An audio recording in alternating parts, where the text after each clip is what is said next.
New at 6 o'clock tonight, Stephen Cox is accused of masterminding a botched armed robbery near West Point, and he's also a general contractor who has worked throughout the greater Lafayette area.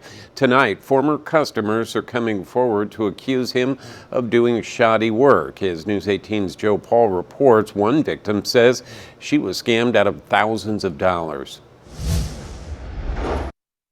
This is what my kitchen's supposed to look like. Obviously, it didn't look like that when Stephen Cox was working on it. Jessica Barnard's warning the community about a contractor she says scammed her out of $6,000. She's suing Stephen Cox and his company, Always Done Cheaper, for breach of contract. Him and his employees would only show up like an hour a day or not even at all. And he literally demolished everything that he was supposedly supposed to do, but nothing was complete. Like, I was without a kitchen, I was out without a laundry room for a week and a half. Multiple people reached out to News 18 about Cox after he was arrested and charged in an attempted armed robbery near West Point. Police say Cox and two other men plotted to rob a 64-year-old man at his home where they were working. I honestly believe that he targets elderly and single parents. Barnard moved into this Dayton home with her niece, of whom she has full custody, with dreams of a barnhouse-style renovation. Those dreams halted with Barnard and the town marshal kicking Cox off her property. I'm just thankful that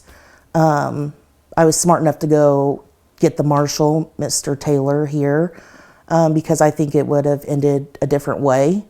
He was here with three other guys. And I'm also thankful for Resolution General Contracting. I called them the same day. I was hysterical because here, my whole house is torn up. They just could not believe what my house looked like. It wasn't that great at all, honestly. Christian Mackey with Resolution General Contractors recalls Cox's shoddy work. You could see daylight around the sliding glass doors. They had 2x6 hanging out of the 2x4 wall. Just noticed little things like that. We had to go through and get back in order. It was horrible. It ended up costing me more money at the end because they had to undo the things that he tried to do himself. Resolution co-owner Brian Bell says scams in the general contracting industry are nothing new, but they give everyone a bad name. It definitely hurts the industry for people like us who are out here trying to do things the right way and earn a living.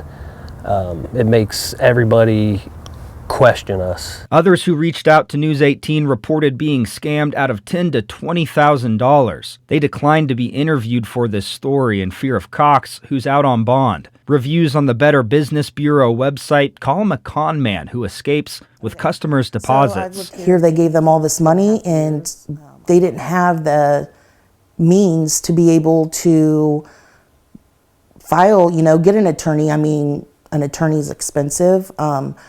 I'm fortunate enough that I was able to hire an attorney because I felt like someone needs to stop him. And if I didn't go through with it, then who else could he rip off? After his arrest, Cox posted publicly to Facebook asking for money to pay an attorney. He says he's not capable of doing the things the news says. He says he's a good man. No, you're not.